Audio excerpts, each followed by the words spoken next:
Hronek going to play? Yeah, he's in tonight. Yeah. He's raring to go. How excited are you to see what he's capable of with your group?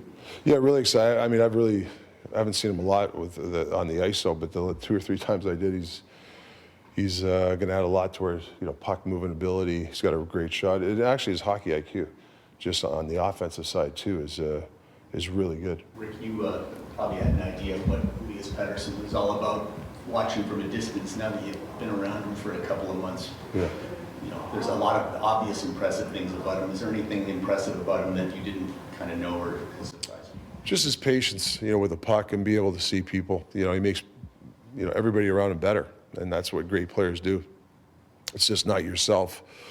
He's one of those guys that, he can find, that fourth defenseman in the play. He can find somebody in front of the net, and he's got a hell of a shot. I mean, I didn't know it was that. I knew it was good. I didn't know it was that good. So yeah, he's and the one thing with him, he wants to win. There's another level there. He wants to get up in the Connor McDavids, those type of that category, and he's pushing himself.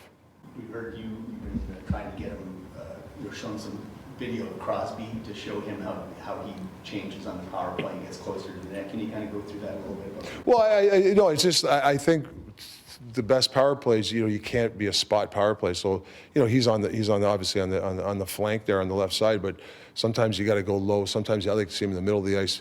We got to throw different looks at different teams because their teams are good. They're going to scout, and we're going to take PD away on certain things. So I'd like to get him, and he has gotten lower. Those 2 goals he shot were lower against the LA game, and then the other night against Anaheim. So we're trying to get him different looks because we don't want other teams to scout him and hey, he's going to be here on this spot the whole time. So yeah, I'd like to move around a little bit and design some plays for him. He's happy with he said he's pleased the way he thinks he's rounded his game out to a 200-foot game that's led to his offense. Do you see him in that? Yeah, I mean, we're, for our franchise to go where we want to go, he's got to play that way for us, a 200-foot game. Obviously, I never want to take offense away from him, but he plays a diligent game in our own end, too. And that's infectious, right? Other players see that your best players play that way. I always bring up the Crosbys, Bergerons, the players of the world.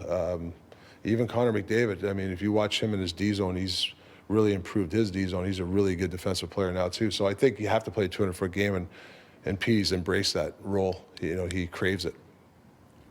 He admitted that late early in his career that he wasn't that good defensively.